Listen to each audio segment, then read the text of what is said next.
10 vota 11.30% dhe Gjergjenika kandidati i pavarur me 850 vota ose 9.50%. Siç duket, edhe duke krahasuar me zgjedhjet e mëparshme, duket që Partia Demokratike ka një rënje të mbështetësve të saj, po ndërkohë që Partia Socialiste vazhdon të ruajë votat e tyre. Edhe pse normalisht kemi raportuar gjatë ditës së sotme, të cilin ka patur një pjesëmarrje me një trend në rënje, pra duke krahasuar me zgjedhjet e kaluara ka patur një pjesëmarrje shumë herë më pak se viti 2023, duke krahasuar me zgjedhjet e fundit të vendore, në të cilën në atë kohë morën pjesë 24.7% të votuesve, ndërkohë që në këtë periudhë, pra në datën 9 nëntor, ka marrë pjesë afërsisht 13%, duket që ka një rënje të tyre. Sigur e kemi raportuar edhe në lidhjet e mëparshme, normalisht pritet që numri më i lartë i pjesëmarrësve të jenë ata të cilët kalojnë 65 vjeç dhe sipër, pra moshat e treta, dhe numri më të ulët e paraqesin kryesisht të rinj 18 vjeç deri në 25. Ka vazhduar, unë ndodhem në KZAZ-n pranë Ismail Qemalit, si duket ka ecur me ritme të mira procesi numërimit, i nisur në orën 22:04 KZAZ, duke vijuar e pa ndërprerje deri në këto momente. Ajo çka unë kam mësuar edhe nga ana e komisionerëve, por edhe nga të gjitha subjektet politike, pritet që nuk do të ketë pauzë ose pushim të procesit të numërimit deri në përfundim të kutisë së fundit, çka pritet që në orët e parë të mëngjesit të kemi edhe rezultatin se cili do të jetë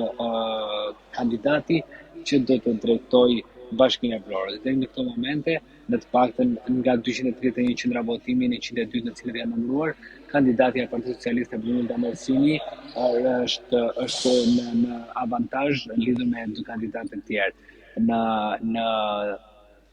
KZAZ-n pranë Ismail Qemalit, në fakt sikurse e transmetuam edhe në Blu Televizion, ne arritëm të intervistonim edhe kandidatin e pavarur Gjergjenika, në cilin e ka quajtur si një shuplak nga ana e zgjedhësve për gjitha subjektet politike, edhe pse Vlora ka qenë një ndër qytetet në të cilën ka sjellë investime qeveria më së shumti, megjithatë sipas Nikës, kjo ishte një shuplak për të gjitha subjektet politike, aq sa nuk arritën dot që të nxjerrin mbështetësit e tyre për të votuar. Dhe sipas tij, është normalisht një periudhë reflektimi i gjitha krahëve politike për të parë se pse qytetarët dhe sidomos në qytetin e Vlorës arrin në një trend në rënje sa herë ka zgjedhje. Dhe kjo e ka treguar në fakt është edhe duke analizuar zgjedhjet e herpasishme, ka treguar që kjo palëzgjedhje, pra këto palëzgjedhje ka nivelin më të ulët të pjesëmarrësve në përqendrat e votimit. Pra deri më tani po garantohet një proces i qetë. Është proces i qetë, janë shfaqur normalisht simpatizantët apo edhe kandidatët të cilët garojnë për Bashkinë e Vlorës janë në KZAZ përkatëse, në pranë Alidemit ka qenë Gjergjenika, këtu kanë qenë mbështetësit e Partisë Socialiste, ndërkohë që edhe në Pallatin e Sportit janë kandidatët të cilët normalisht ndjekin hapasapi procesin e numërimit për të arritur deri në kutinë e fundit dhe normalisht për të shpallur fituesin apo cili do të jetë ai që do të drejtojë në këto zgjedhje Bashkinë e Vlorës. Nëse nuk e gjende për të shtuar Armand, unë të përshëndes dhe të rifalenderoj përsëri për lidhjen. Një gjë të fundit, lidhur nga ajo analizë në të cilën edhe vetë zoti Nika përmendi në intervistën në cilën dha që nëse opozita do të ishte bashkuar, do të tregoni që do të ishte një garë me subjektin e Partisë Socialiste apo me kandidatën e Partisë Socialiste, duket qartë që mbështetësit e opozitës kanë një rënje drastike. Edhe nëse do të mbledhin votat, qoftë Gjergjenikës së bashku me Dionis Sotën, sërish ata janë një disnivel krahasuar me kandidatën e subjektit të Partisë Socialiste. Megjithatë, ai e tha vetë që kjo ishte një shuplak për të gjitha karët politike, mungesa apo neglizhenca e qytetarëve vlonjarë për të shkuar drejt qendrave të votimit. Të falenderoj. Falenderit. Ishim me kolegun Armand Xhelili nga KZAZ-ja Ismail Qemali, i cili e prezantoi procesin e numërimit të votave në këtë KZAZ, mbarojtja e të cilit ishte e qetë dhe padyshim në suportin e simpatizantëve apo në vizitat e herpashershme dhe të vetë kandidatëve për Bashkinë e Vlorës. Në një tjetër lidhje tashmë me Elton Nikën, i cili do të na prezantojë deri më tani panoramën në procesin e votimit në KZAZ-n ku ndodhet. Përshëndetje Elton. Përshëndetje Viola, ndodhem aktualisht në KZAZ-n në 85, e vendosur pranë shkollës Aldemi në qytetin e Vlorës. Janë numëruar 15 kuti dhe 5 tjera janë në proces nga 52 në total që ka kjo KZAZ. Nëse flasim me shifra të paktën nga 15 kuti deri në këto momente, kandidati i Partisë Socialiste Bruna Mersini ka arritur të sigurojë 963 vota kundrejt 154 vota të kandidatit të pavarur të mbështetur nga Partia Demokratike Dionis Sota dhe 128 vota kandidati tjetër i pavarur Gjergj Nika. Është një proces i cili është duke vijuar normalisht, i qetë, nuk ka patur pauzë apo pushim tek numëruesit, të cilët janë duke vijuar procesin. Vetëm pak minuta më parë ka mbritur në këtë KZAZ edhe kandidati i pavarur i mbështetur nga Partia Demokratike Dionis Sota, i cili po ndjek nga afër edhe procesin e numërimit të votave, ndërkohë që nuk ka munduar edhe nëse mund të themi mbështetës të Partisë Socialiste, të cilët kanë qenë më të shumë në numër dhe kanë ndjekur nga afër procesin e numërimit të votave. Është një proces që siç e thash ka nisur në këtë KZAZ rreth orës 22:40 minuta, është duke u vijuar me ritme, duke u punuar me ritme të këndshme, nëse mund të themi, për procesin e numërimit të votave, dhe nga informacionet apo dhe nga kontaktet që kemi patur edhe me përfaqësues të Komisionit Zonal të Administrimit të Zgjedhjeve numër 85 këtu pranë shkollës Alidemi, më është thënë që pritet që të paktën në orët e para të mëngjesit të përfundojë edhe procesi i numërimit total në 52 kutit që ka KZAZ-ja, duke shpresuar dhe duke besuar se rreth orës 7 të mëngjesit edhe në këtë KZAZ do të kemi ndoshta një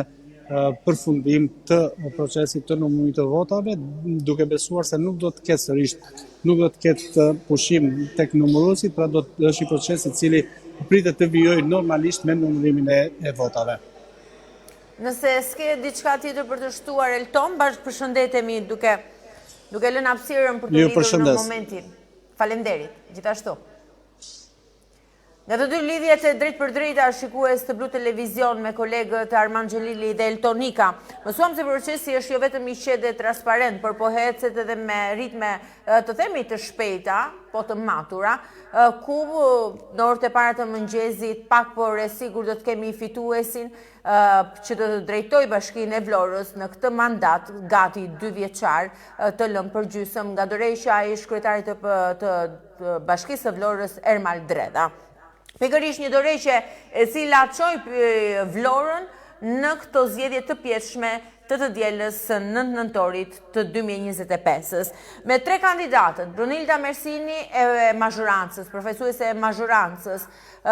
Gjergj Nika, kandidati i pavarur për qytetin e Vlorës, për Bashkinë e Vlorës, dhe kandidati i cili mbështetet nga koalicioni Bashkë Fitojmë ose nga opozita e Partisë Demokratike, Dionis Sota. Në informatat e mia edhe gjithashtu që kanë mbritur në burimet e redaksisë të Blu Televizion, na bëjnë me dije se kandidati e Partisë Socialiste Brunilda Mersini është pozicionuar në KZAZ-n e Pallatit të Sportit, ku po i ndjek personalisht procesin e numërimit të votave, së bashku e shoqëruar dhe nga figura kryesore të rëndësishme të Partisë Socialiste në Vlorë, siç është bashkëkryetari i saj Klevis Kaso, gjithashtu delegati për Vlorën Bledi Çuçi dhe të tjerë përfaqësues të politikës në qytetin e Vlorës. Në të përgjithshmen e ditës së 9 nëntorit themi se pati zgjedhje të pjeshme, ku 3 kandidatët tashmë të mirënjohur, rezumeja dhe platforma e tyre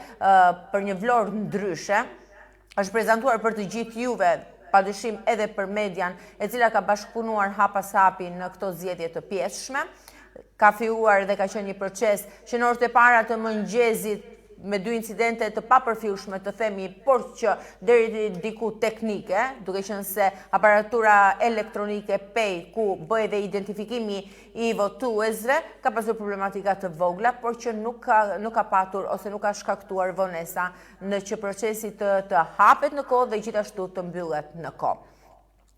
Në këtë maraton të që Blu Televizion ndoqi në zgjedhjet e 9 nëntorit, unë ju falenderoj që keni qenë pjesë ju, na keni besuar, na keni ndjekur, i keni besuar dhe ndihmuar në zhvillimet dhe azhurnimet e çdo informacioni që keni patur mundësi të përcjellni, dhe padyshim pa juve ne nuk do të ishim këtu ku jemi. Ne do t'ju lëmë edhe në vazhdim në lidhjen e drejt për drejt të realizuar nga KQZ-ja në të gjitha KZ-at e Vlorës, të mund të ndiqni procesin edhe të qoftë pa koment, duke pritur të gjithë bashkë emrin e fituesit që Bashkia e Vlorës do të ketë, do të gëzoj në këtë një vit e pak mandat me detyra dhe përgjegjësi për qytetin dhe përmirësimin e Vlorës. Ju falenderoj.